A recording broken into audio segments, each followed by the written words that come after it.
Hello beautiful people, welcome back to our channel. તો તમને જોઈને ખ્યાલ આવી જ ગયો હશે, આજનો બ્લોગ છે મિસ્ટર પટેલના બર્થડેનો. મિસ્ટર પટેલનો બર્થડે સેલિબ્રેટ કરવા માટે અમે બુર્જ ખલીફા જવાના છીએ, દુબઈ મોલ. તો અમે કેવી રીતે જોશું, કઈ રીતે બર્થડે સેલિબ્રેટ કરશું એ હું તમને બતાવીશ. એના માટે બન્યા રહેજો મારી સાથે. અને આ આવી ગઈ છે કેક, જે હોટલ સ્ટાફે મોકલેલી છે મિસ્ટર પટેલ માટે. તો અમે પહેલાં હોટલ પર ત્યાં જ કેક કટ કરી લેશું અને અહીંયા જ કેક કટિંગનું સેલિબ્રેટ કરી લેશું, ને તે પછી અમે નીકળશું દુબઈ મોલ જવા માટે.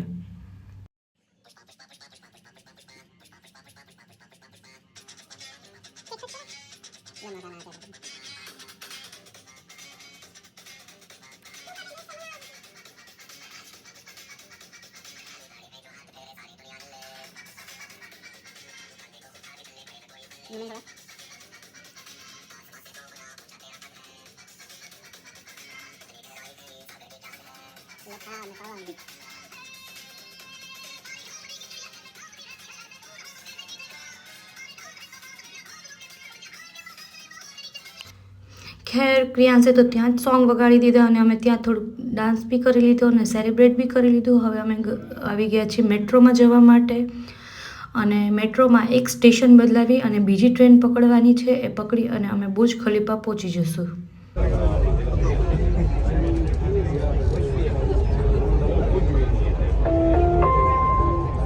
المحطة القادمة هي برج خليفة دبي مول. બુર્જ ખલીફા દુબઈ મોલ આવી ગયું છે. برج خليفة دبي مول.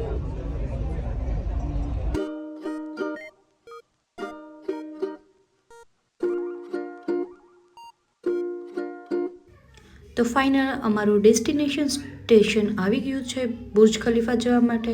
અને જો તમે મેટ્રોમાં જતા હો તો એક વસ્તુ સારી છે કે તમે ડાયરેક્ટ મેટ્રોમાંથી ઉતરી અને આવી રીતે અંદર જ મોલની અંદરથી જ આ રીતે મેટ્રોમાં જવાનું છે અને ફૂલ એસી જ છે, એટલે તમને ક્યાંય ગરમી નહીં લાગે. ચાલતા ચાલતા તમે આવી રીતે વોકિંગ ટ્રેક આપેલા છે ત્યાં, તો તમે ડાયરેક્ટ તમે બુર્જ ખલીફા મોલ પર જ તમે ત્યાં બહાર નીકળશો.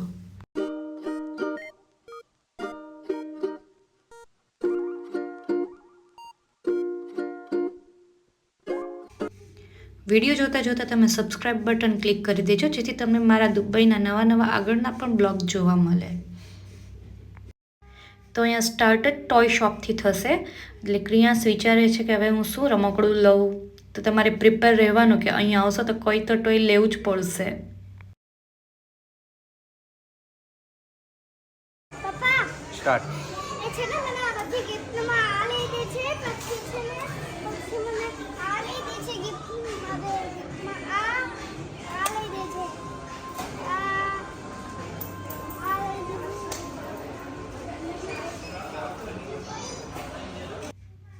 અહીંયા બધા પોતપોતાની ચોઈસની વસ્તુ જોવામાં લાગી ગયા છે.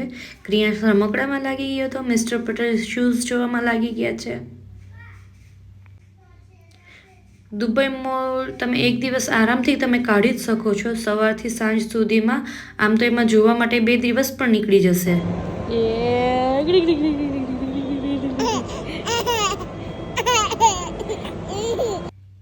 તો નેક્સ્ટ આવી ગઈ છું રેસ્ટ રૂમમાં, વોશરૂમમાં, ફીડિંગ રૂમમાં, તમે જે પણ કહો એ પણ જોવા જેવું હતું. તો મેં વિચાર્યું ચલો એ પણ શૂટ કરી લઈએ.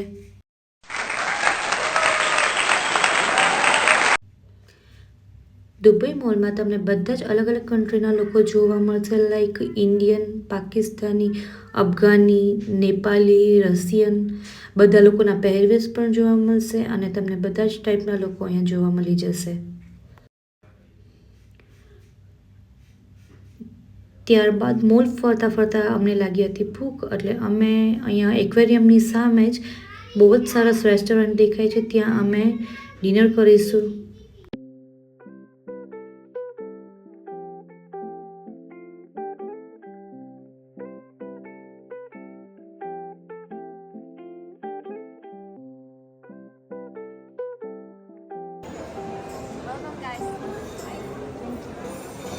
હાર્દિક પ્રયાસ.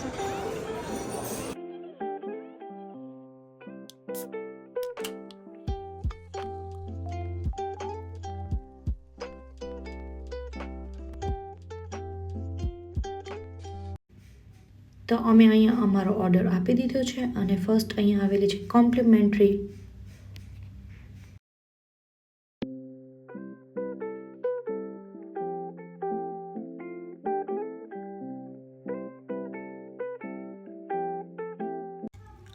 અમારું ફૂડ આવી ગયું છે. ડબલ ચીઝ પિઝા છે, વેજ ક્રિસ્પી છે અને થાઈ કરી છે. ફૂડની ક્વોન્ટિટી પણ ઘણી છે અને ફૂડ ઘણું ટેસ્ટી પણ છે. તો 3 લોકો માટે આ ઇનફ છે, બલકી વધારે છે એમ કહીએ તો પણ ચાલે. ડિનર પછીનો નેક્સ્ટ પ્લાન અમારો એક્વેરિયમમાં જવાનો હતો, પણ એક્વેરિયમ વહેલું બંધ થઈ જાય છે અને અમારે લગભગ 12:30 અરાઉન્ડ થઈ ગયું હતું. તો એક્વેરિયમમાં જવું હોય તો વહેલો ટાઈમ પસંદ કરવો પડે અને અહીંયા રેસ્ટોરન્ટ પણ 1 વાગ્યાની આસપાસ મોલમાં બધા બંધ જ થઈ જાય છે.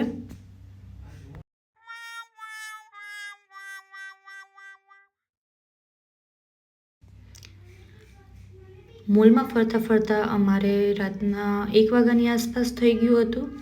તો અહીંયા ઓલમોસ્ટ બધી જ શોપ બંધ થઈ ગઈ હતી, અમુક જ ખુલ્લી હતી. જો આપણો મોલમાં ફરવાનો પ્લાન હોય તો આપણે બપોરે કે સાંજે આવી જાય તો આપણે આરામથી મોલ ફરી શકીએ.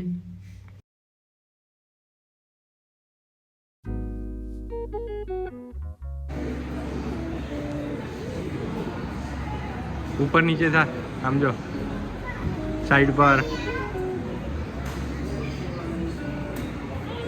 મમ્મી અહીંયા એ અમારે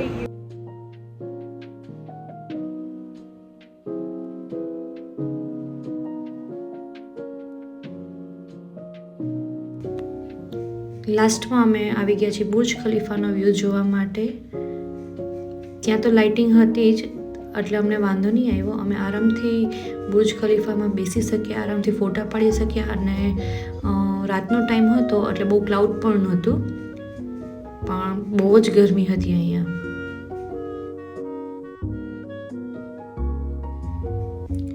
ફોટોશૂટ કરવા માટે અને વિડીયો અને બ્લોગ માટે આ બેસ્ટ ટાઈમ છે, કેમ કે આ ટાઈમમાં અહીંયા જરાય ભીડભાડ નથી અને એકદમ તમે શાંતિથી તમે અહીંયા વિડીયો અને ફોટોસ ઉતારી શકો છો.